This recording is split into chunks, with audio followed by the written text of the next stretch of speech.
everyone, welcome to The Slice, a podcast that is focused on elevating the wealth of Africans globally and is brought to you by Kebo. My name is Toby David and I'm here with Jam. Hello everyone, how's everyone doing today? I'm sure you guys enjoyed our first episode. Today's episode is about to be mind-blowing. Yes. So Toby, what are we talking about today? Today we are talking about the almighty, okay, it's not almighty, the mighty. You can never be almighty. You can never be almighty. But we are talking about SAPA, the well-known SAPA. If you are a Nigerian, you should know what SAPA is all about. So what exactly is SAPA? What does that mean? I think For the non-Nigerian people that are probably listening. okay, so I'm trying to find the dictionary definition for SAPA, but it is a term used in Nigerian. I don't know how to pronounce this word. Correct me if I'm wrong. Colloquialism. I don't know, but it's a term used in Nigerian street language. It's a slang. Thank Yeah. you. That is used to describe a state of being extremely broke or poor, usually after spending extravagantly. So let's say a period where you had a lot of money and you just blew let's say at the end of the month now, where your salary just came in or one or two side hustles you have going on, the money just came in, and then in that period everything calls onto you. The food on the street, the vendor on Instagram, everything just calls, and you just notice that in like 1 or 2 weeks they're just back to being broke again. I mean, So that's like, it's. I'm sure a lot of Nigerians can relate because SAPA is essentially lack of money. It could be for a short period of time, or it could also be for like a prolonged period of time. It's just like an extreme form of brokenness. Like broke means like you're tush chicken. You have maybe like you have some spare cash that you can still buy food. SAPA means that you're wondering if you would survive the day or the next week with the current account balance you have. So like I think that's pretty like the definition of it. And a lot of people, I don't know if you heard that song, adulthood now. adulthood now. That scam. Yeah, I know the code. I don't know the You should listen to it because I feel like that's pretty much what everybody faces at some point, whereby like you're earning this amount and all of a sudden it's like a week or two into you just got your salary maybe on the 25th or 30th, and maybe the second week of the next month, like the money have gone into half. And like yes, where did the money where did the money go to? Yeah. And I think today's episode is basically we are going to like dissect how that happens, how to avoid it, and what necessary steps should we take. Like, and it's something that all of us can obviously relate to. So like how to blow your salary in 1 week. Let's start with that. Yes. But just before we get into that, one thing that I've come to realize is that SAPA is in our system. It's a systemic something. Yeah. The reason why I say so is because Nigerian pay structure is in such a way that you only get paid. I'm not saying that this applies to everyone, because there are freelancers here. We have people that are into content creation. We have people that maybe do fashion designing, so they are paid per job, contract work. But the majority of the people who work 9 to 5 or 8 to 6 or no, they earn once a month, and that is at the end of the month. Yeah. So there's a lot of things that have gone before that ending of. You have seen things during the month. You have taken screenshots during the month of shoes you want to buy.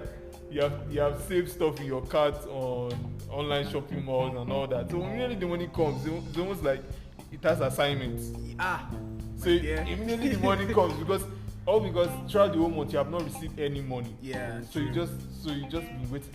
Let this 30th come. Let this 30th come. That jeans I want to buy. That shirt I want to buy. Everything. So once the money lands like this, half of it has gone. So you already spent. You have spent, let's say, like half of the money already without it even being there. So it's just in the system, and it's not something where we can say, oh, let's change the Nigerian payment structure, because that one will have to be on a federal scale. Yeah. So if you're not going to change the system, the best thing you can do is to what? Adjust to it. So that's just to this point, like there was a fintech founder on Twitter that mentioned is that the best way to the way he thinks, he doesn't agree with the normal structure of payments. okay. So he was saying that the best way to sort of manage money and will I say cash management for most people is, what if we start paying people every 2 weeks in Nigeria? So your money, even though let's say you earn, I don't know, 100k for example in a month, we pay you every 2 weeks, so twice a month you get 50k instead of waiting for the whole money at the end of the month. I don't know what you think about that. Like in a nutshell of things, would that make the person much more will I say disciplined in managing the money, or will it make the person much more like, I have money coming in next week? Yeah, that is that. I understand. And what this is already something that is done in other parts of the world, like America. I can't say for all the jobs, but majority of people are paid either every week or every 2 weeks. Yeah. So their money comes in, you say, okay, if I'm not getting money now, I'm cashing my paycheck next week Friday. Exactly. Do you understand? Personally, I believe that it helps you plan better. Just because in a whole month, a whole lot of things happen. It is 4 weeks, 30 days. So if you have that money coming in 2 weeks, it just helps you like, oh, I can chill on this because I know that money is coming in next week. Then you also like spaces your spending. Yeah. On like when you have to wait for the entire 30 days to expire. And plus the money now looks smaller. So if you like have 50k, your brain is thinking, do I really need to buy this shoe with this money? Because I have to eat tomorrow. But let's say you have the whole money down, you'll be like, I still have enough money. Let me just make this spending and go through with it. I think, what about you? What do you think about it? I think it's something to try. Any 2 weeks. Like, I don't know if anyone is listening and you think it's something you can try, you guys can give us a hint on how it works out. How it works out for you. If it works out for you, I'm on board with it. Because I think it's something interesting to just try out. Another thing that doesn't even make sense, and I know that paying rent monthly is fine, but like another thing that doesn't make sense is paying rent yearly. Like how people because when I was talking to someone, some guys in the US and another like Australia, they find it like absurd. Yes, like it's a foreign thing. Like how do you make that much money to pay for 1 year at once? Nigeria, you can try. That's true. And it's also a lot of commitment because you don't know what happens during the year. Like it's a crazy thing, but again, I think it's always going to be like there are certain payment structures that we sort of need to modify as we go along. But that is aside the whole thing. But okay, let's go back to how do you blow your money in a week? Because it seems like that's what really happens. Like that's like you give your money, you've already paid half of it. So can we like break that down? How does that happen? So blowing your money in 1 week. Money is very easy to spend, very hard to make. Yeah. Especially in this cashless society that we're in now. It's almost like a transfer. You do transfer. Like if you're holding the money cash, it feels bigger. Yes. But now Uber guy will just tell you your money is 6k. You just be like, okay, what's your account number? Bam, completed. This will do the verifier and all that. Yeah. So it's easier for money to go now. So the reason why we need to talk about how to blow your money in 1 week, it reminds me of one book I saw. This was years ago. I thought it was a jam book, and the name of the book was How to Fail Jam. I think it was How to Fail. Like it was a series. That didn't work against the guy. It was a series. How to fail Oh my goodness. jam, and he made it like per section. How to fail jam English. How to fail jam mathematics. So it got me really surprised. It wasn't my book, but I saw it so I picked up the book and I looked through it and I was like, this thing actually makes sense because telling someone how to like fail is actually going to give them an idea of what not to do. So that's why it's not that we want you to be broke or anything. So, how to blow a salary in 1 week. So I think we should just take turns. I'll say one. Yeah. Say one. I think eating outside, especially in Nigeria. Yeah, That one outside. is that one is constant key, because making food at home in other countries, there might be there's always the conversation of, is it cheaper to eat outside or to, but In for some Nigeria, countries, it's actually cheaper to eat outside. but in Nigeria that's not the case. How much is kilo of chicken outside? How much will what's the name of these people? Let's not even go far. Let's go somewhere close. Kilimanjaro, what's the name of this? Chicken Republic. How much do the place charge you for chicken? Do you get what I'm saying? Yeah. So in Nigeria, that one is the constant, it's not even a debate. Eating outside is way more expensive than eating at home. Then another thing, people might come up with the whole, but it's there for social interaction, entertainment value. Yeah. So the thing is that you can eat outside, but the problem is when you make it that you're eating outside 4 times in a week. Yeah. Because the thing about Lagos and the way Lagos or even Nigeria is designed is that anytime you step out, Thank you. it's thank you. Just like It's thank you. Like you just put your leg outside your door. Wow. Like Thank you has that's the gone. Uber. That's just the You've not eaten food yet. You've not eaten food. You have not done it. Immediately you step out, thank you is gone. That's gone. So that's just the way, because you have to calculate transport getting there, eating there, coming back, and that is irrespective of whether it's your car or it's Uber. Yeah. So either way you look at it, it's a lot of money that goes into eating out.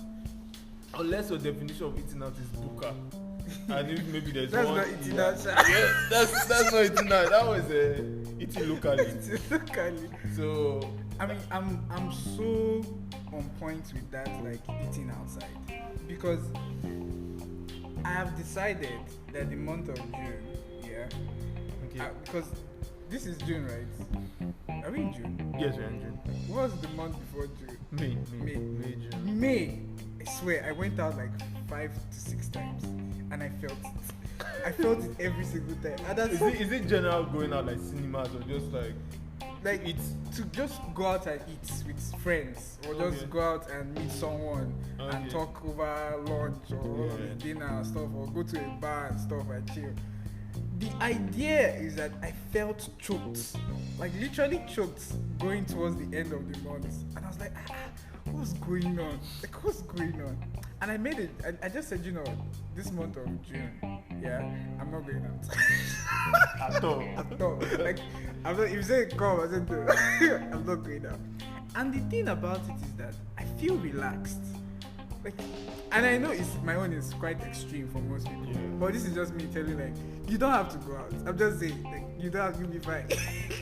You can pace it, like, okay, this month I'm not going out. Next month I can go out. Do you get? Or like, I feel less choked, that I feel like I have more dispensable income than before to make expenses. Like this month, it was easier for me to just say, let me just transfer this money, because I have no plans of going out. That money was just kept aside. So I feel like that is like spot on, like controlling the amount of times you go out, and people need to learn how to say no to certain things.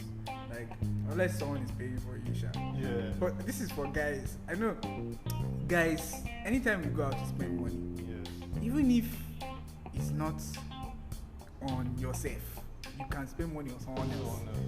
So, like for guys, just girls, they have a special gift of going out and not spending much money. Yeah, that's true. But I think that's number 1. I think number 2 is black tax. We've not spoken a lot about black tax, but like for most people that don't understand it, it's basically like money you send back home. Like that's the let's say the basic definition of black tax. The money you basically send back to your family. And we're in a culture where like a lot of people, or we're in a culture where we're coming from, we always strive to be better than our parents, right? We have more opportunities than our parents now. We are open to the global economy. Our parents didn't have access to investing in cryptocurrency, in stock markets, in real estate. But everyone right now can actually like do that from their phone. Our parents didn't have access to working for someone in Germany without thinking of traveling to Germany. That's true. So like the gig economy has actually opened up. Like someone can just use his car. He can be going to work and pick someone up, and still going to the same work and earn from it. So right now we're open to those opportunities, and there is always like a sense of obligation to sort of make sure that you send something back home. That's why a lot of the money, the the foreign direct investments, the dollars that we get into Nigeria from outside abroad, from the diaspora, and are going into like their families here, and that money is used for spending. It's not even investment. They just want to buy food. So like, even here, like some people come to Lagos, try to build something for themselves, but they're always like, I need to send something back home. I need to send something back home. And it's natural, it's normal, but like, it's not a bad thing. I think most people try to, I don't know why it looks weird to say black tax, because I think tax like that is obviously going to look very bad and unhealthy for like someone's financial. But like, we're in a society where like it's important to actually give back because you know where you're coming from. You just have to, right? The only issue where people have the only issue that people have around it is that like you don't know when to say no, or you don't try and think of avenues to make other people start building wealth or start creating other sources of income. It's only like you're just like handing out dollars every month, right? So I noticed someone last year, was a fintech founder.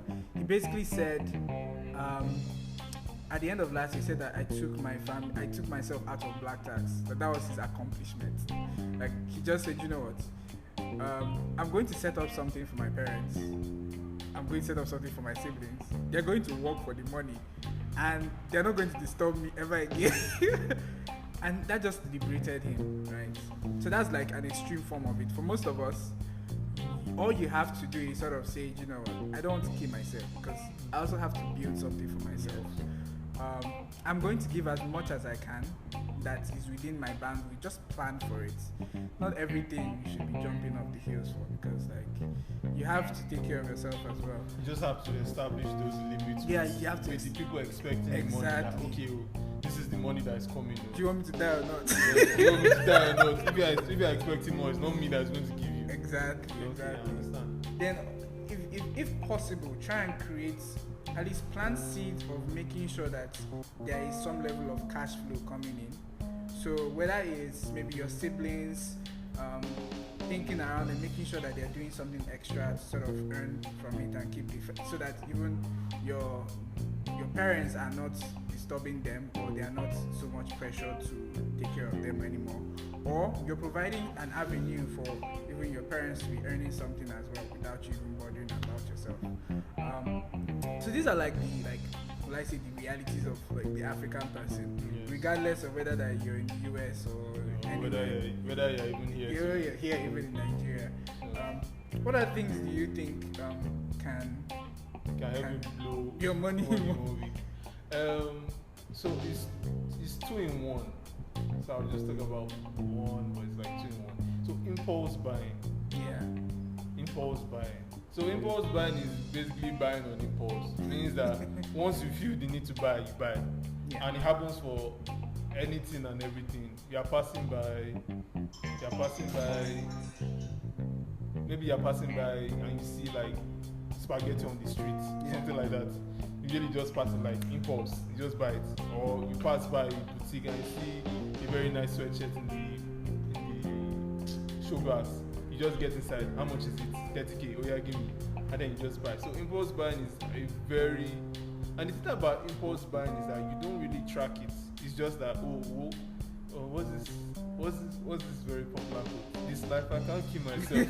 So I can't kill myself once, twice, 3 times. Before you know it, you're dying.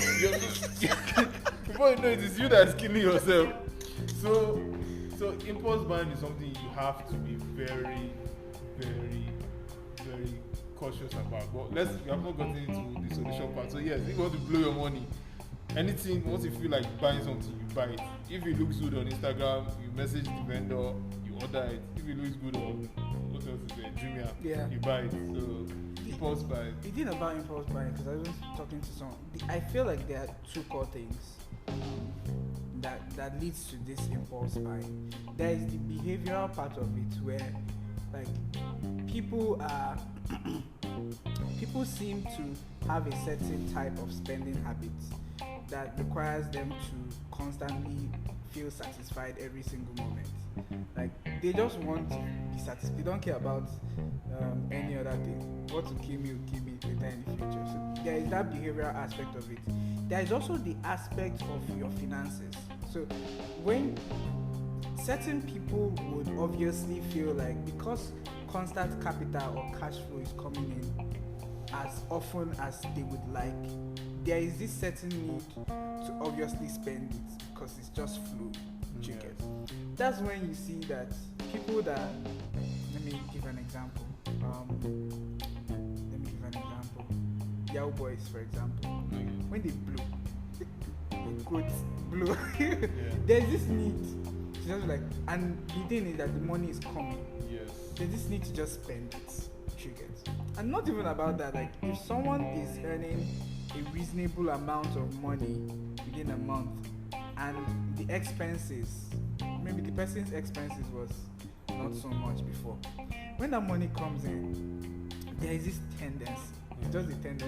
Lifestyle inflation. Just lifestyle inflation. Lifestyle. That's for people that don't know what lifestyle inflation is, it's like when your money just when you're earning, let's say 50k. Yes. And 4k data plan was looking like that was even let's say 5,000 naira jeans. Yes. Was looking okay, but suddenly you started earning 100k and you start looking at 5,000. I can't be wearing 5,000 naira jeans now. I can't be. I can't. But meanwhile, it was you that was chasing the 5,000 naira jeans. So that's just lifestyle inflation. But the annoying thing about lifestyle inflation is that you have to. Some people don't recognize it until it's too late. Like it's just so. People should like lifestyle inflation again. The term is that as your income increases, your expenses almost increase at the same level. Like it's just matching up. It's like, oh, my money increased by 100% and my expense also increased by. It doesn't really make sense. It doesn't have to like increase in the same way.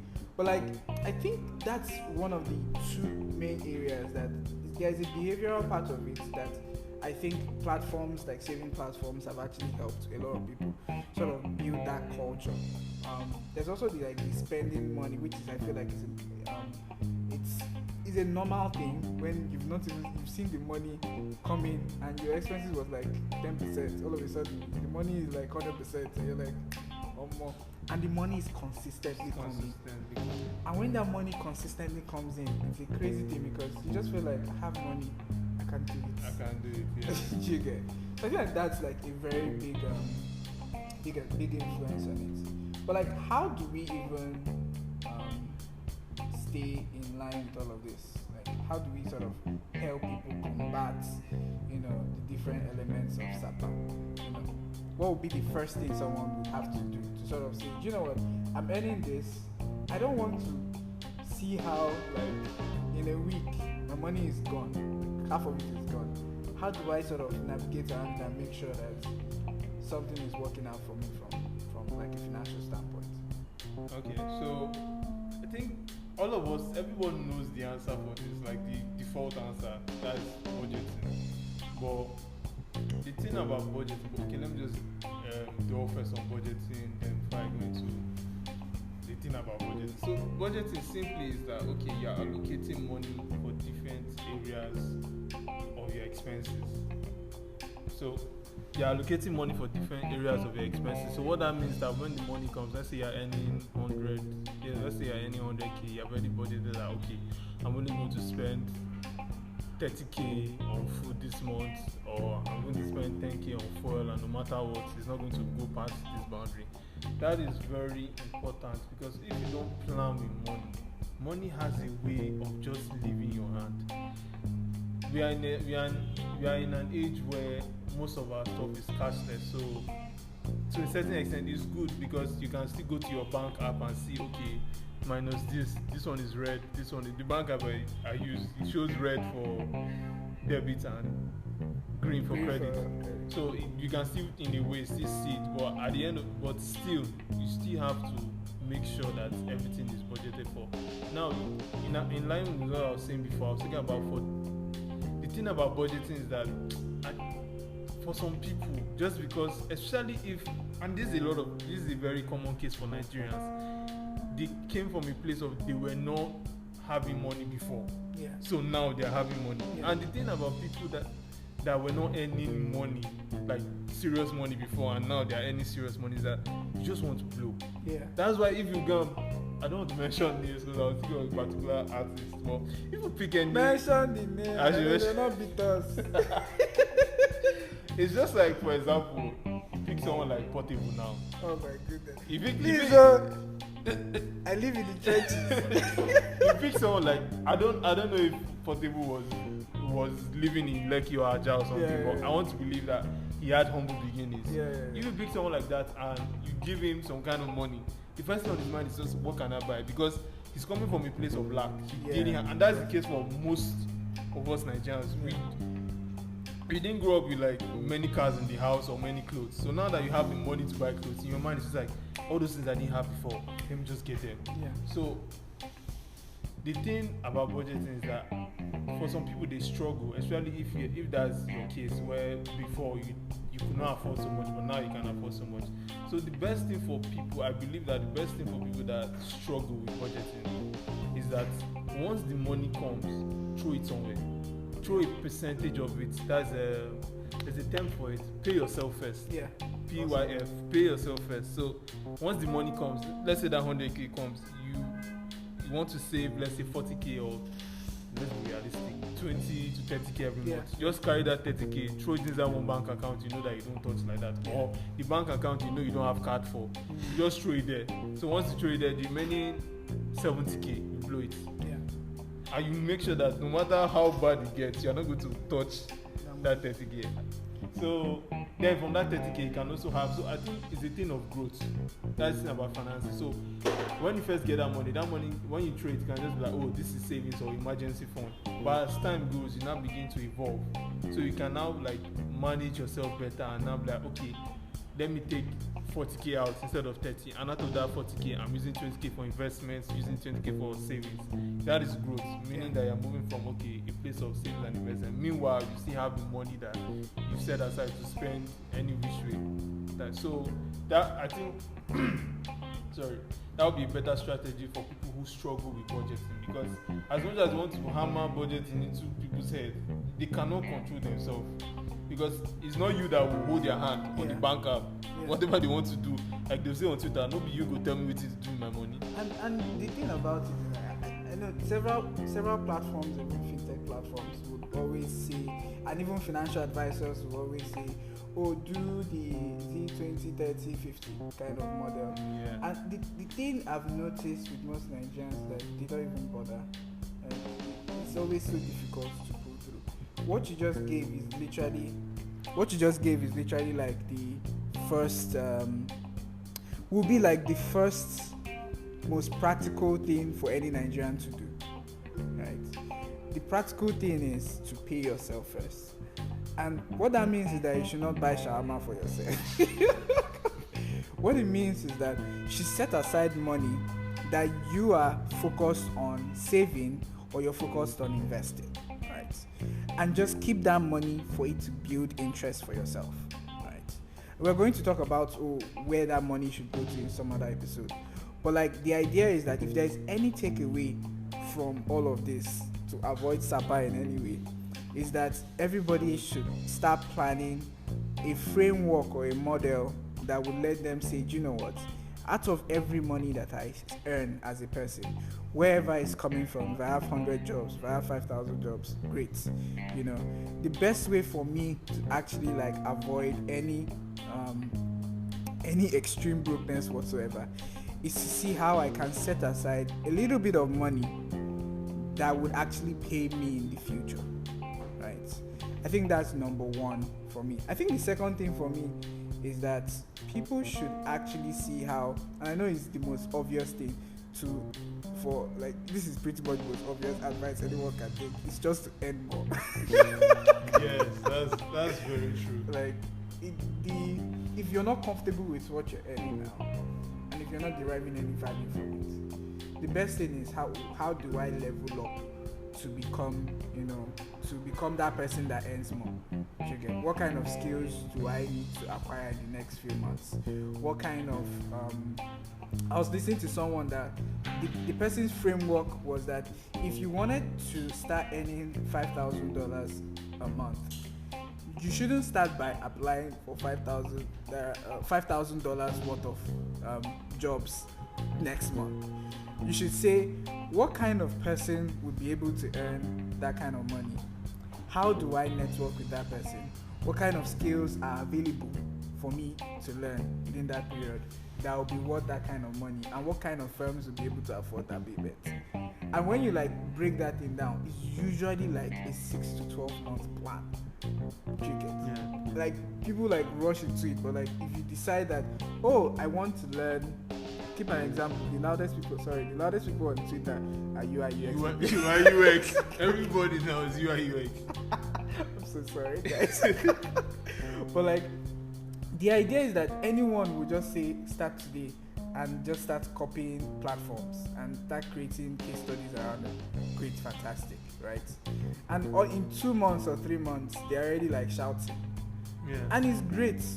But the idea is that if these skills take a lot of time for you to perfect, and a lot of them have a lot of expectation when it comes to pay, you get. They have a lot of expectations, but they don't even have a lot of experience to back it up. True. So when people are thinking of what kind of jobs are open for me to earn more, or what kind of side hustles are available, I think the best approach is to actually have a plan for it and say, okay, if I'm going to be earning this in the next few months, I need to actually acquire those skills as quickly as possible. And that means that you have to be investing in yourself as frequent as possible. That's true. How much are you investing? So that amount you're saying, you then I think you should break down the investing yourself, because when we hear invest, it's a very good word term. So what is investing in yourself? The practical number 1, number 2, number 3. So I think earlier last year I decided that I wouldn't be saving. I think it's crazy. But I said, you know what? Every amount I earn, I'll set aside a particular amount to, saving, to investing, right? So you're not saving at all, just investing? I was not saving at all. You get? So your paying that was yourself a strategy. Was just for investment, yeah, not for saving? That was my strategy. The reason why I stopped saving was that I looked around and the interest rates I was seeing were not favorable for the inflation rate I was seeing, so it wasn't matching up. Okay. And I wasn't spending a lot, so I just said, you know what, if I'm not spending so much, I think this capital should be used for something else, and it will yield faster returns or yield higher returns within a prolonged period of time. So that was what I was doing. Another thing that I was setting my money aside for was actually learning. When people say, okay, invest in yourself, most times they actually mean the biggest ROI you can give for oneself is invest in yourself. You have there's no capped amount of money you can earn. If you invest in in real estate, you're capped to a certain level. Yes, you get in stocks, you're capped to a certain level. But if you invest in yourself, there is the amount you earn is pretty much unlimited, and it starts with little incremental stuff. It starts with saying, I think I like UI UX designing, right? But let me take a course for it. You don't have to buy a course. There's so many free courses. People do a lot of free things on YouTube just for the followers and subscribers. So you can even test that out and watch a video and say, okay, I want to learn this, and see whether it's something that you're willing to pay for. But a lot of people jump into paying for it, and they just figure out that this is not for me. So just test the waters with YouTube videos. Learn that. If that doesn't work out for you, there are so many other things that can work out. So just how do you allocate time and capital to just making yourself a better person? I like what you mentioned, because you mentioned time as a resource. A lot of people don't see time as a resource. Yeah. Especially Nigerians. That's why we come late for everything. We come late for everything. Then there's also, for example, now in more developed countries, they pay them per hour. Yeah. So there's this value on my time. Exactly. And Nigeria, even generally, everything just shits on your time. For example, traffic. You can't explain to someone in a more developed country that you're spending 4 hours moving from one place to one place. Meanwhile, it's the same state. It's not like you're going from Lagos to Cotonou or something like that. So time is a very valuable resource, and it's something that you should always have in mind. Yeah, honestly. So like, what have we said so far? We said number one, try and see how you can fit in a budget, and which is very obvious. But like in that budget, allocate a certain amount of money that you're going to just say, you know what, out of this salary I'm earning, I'm putting in 20 to 30k aside. I can spend the 70 to 80. You just remove your mind from that. I like what you said. Put it in a bank that you're not touching. Put it in a high interest savings account. Put it in an investment. Anything that you know that you will not touch. Great. That's the first step. The second step actually is like how do you think of earning more? Because as you earn more, you have more disposable income to even invest and save and spend, right? So having a plan for that is really important, and a lot of people like rush into all of these things and they don't have like a set out like roadmap for it. It's always nice because when you're ready, you're ready. That's like true. When you're ready, once you put in that CV and say I've done X, Y, Z, you're ready. Any question they're asking you, you're not babbling. Trigger. So it's so cool when you get to that point. The third one is like, how do you constantly invest time and resources into yourself? Like every month you need to just be thinking, this is more tied to the anymore because that's the end goal. Exactly. But like people should just try and see how allocating the time and resources for that is really important, because at the end of the day, the skills you have is a reflection of the time and resources that you've taken out, you put into yourself. So it's a really big deal for anyone, like especially like if you're really young in the space. Yeah, that's true. And just in addition to what you said about earning more time and resources, is a very, a lot of everybody's talking about tech now, but it's a very industry dependent thing. So depending on the industry that you want to get into, you have to spend more time and resources. If you want to be an OAP, you have to work on your accent, you have to work on your conversation skills, you need to pick up books, things like that. So let it not just be like everything now is tech, because that's the direction that everyone is moving now. So in addition to ways of combating SAPA, another thing you have to be mindful of, I talked about impulse buying before. So the solution to that is you need to have impulse control. So it's two things. The reason why you have impulse buying is because you have something that is triggering you. Everyone has their triggers. For some people, if they smell soup from somewhere, they have to locate. I have a friend like that. If he smells soup smelling, he has to go downstairs or he has to locate that place that they're selling food and go and buy. And if he can, maybe someone's house, you go and buy food just to save that craving.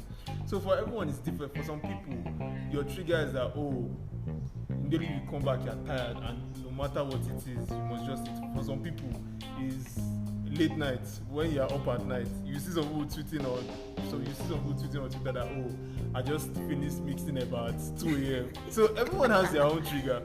But someone like me, at a point, I don't know if you can remember, but there was a point where I was always buying Spark. Yeah. I was always buying Spark. I used to find the best Spark. The day I knew it was bad there was this Spark place I passed. I fought the impulse that I'm not going to buy it.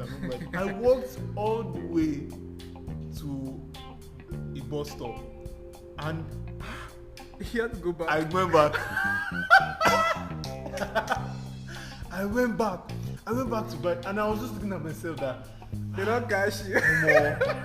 See, they are not doing jazz for me like this. So you need to understand what your trigger is, because that's where the impulse comes. For some people, once you see a shoe, there's nothing nobody wants to tell you. Yeah. If you need to sell out your space, you sell out just to buy that shoe. So understand your triggers and move accordingly. So in addition to that, in dealing with impulse buying, another thing you should always know, especially for online purchases. For example, you see a shoe, you know all those screenshots you have, or all those, I think Instagram you can save posts. Yeah. So all those lists you have, all the shoes on your collection. shoe collection, bag collection, all that.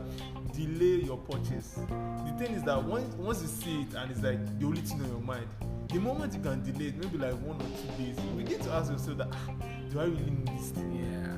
But in that moment, it's like if I don't have this thing, my liver is going to wither or my heart is going to fall.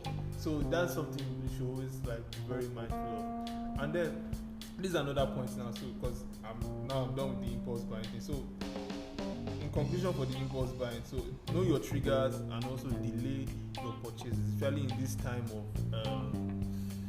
online buying and all. Another thing that is another point for dealing with SAPA or combating SAPA, another point is that you must, it's not a you should, you must track your expenses. The reason why a lot of times we look back and I'm like, where did all the money go to? It's because you were not tracking your expenses. Definitely. It's the little things. It's that Uber ride you forgot that day. Is that earpiece you bought on the road for 1.5? Like, it's the small things that add up. But because you don't track it, you don't know. So there are many ways of tracking it. If you're an old school person, you could probably write it down. But now there are apps for that. Some banking apps, I think they have a feature whereby you can like write the description. But because most of us have at least 2 banking apps, so there are also, I think there's Wallet, there's not Wallet Africa, not the, there's a wallet, there's an app called Wallet, so you can use that. I was using that at the point. We can add that to the description. Yeah, the wallet, the app. The link for the app. Yeah. I know about Wallet. I know about, I can't remember anymore. Second, but we'll just add the list of those apps. So you can just, so in those apps you can write like a category. Then you can write what exactly it is that you paid for. Then you can put amount. So you just, so at the end of the month you can now really look and say, I spent money here, I spent money. And by tracking it, you begin to see all the unnecessary things, or the things that you overpaid for that month. So do you have any other thing to add? Yeah, I think you're really spot on with the aspect of the knowing your triggers. Like, that's another thing to like take home. Like, just understanding who you are and knowing those triggers.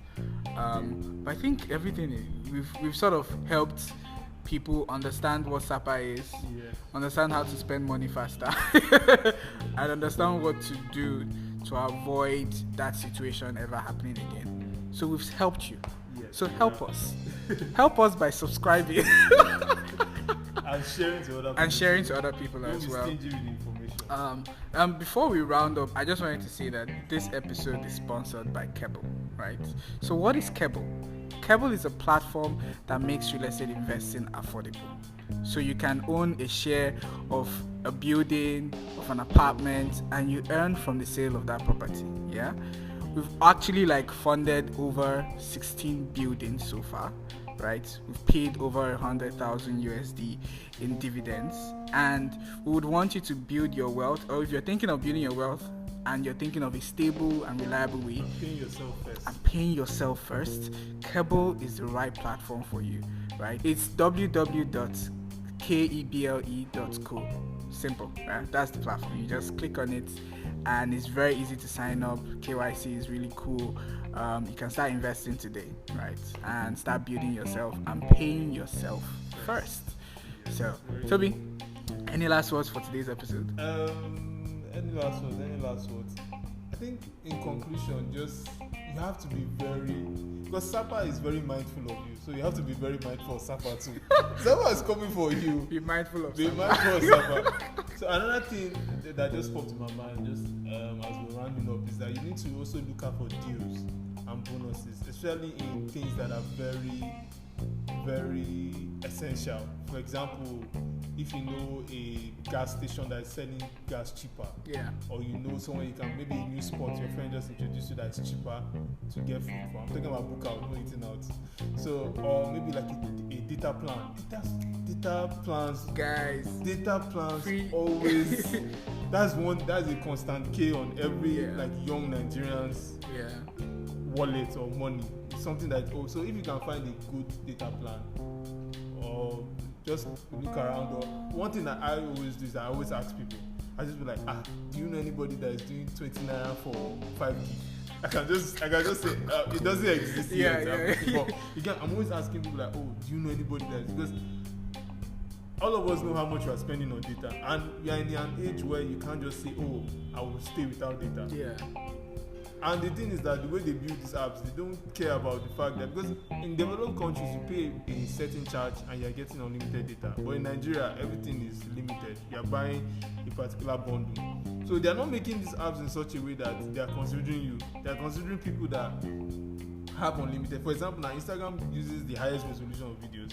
Maybe they might reduce it small, but it's not so small that it won't have significant damage on your data balance. So that's something that you have to be very mindful. So just look out for bonuses where you can find ways to cut costs. I'm not sure of any Nigerian channel that focuses on this or any social media, but since we are mentioning now, Kebu will also. Yes.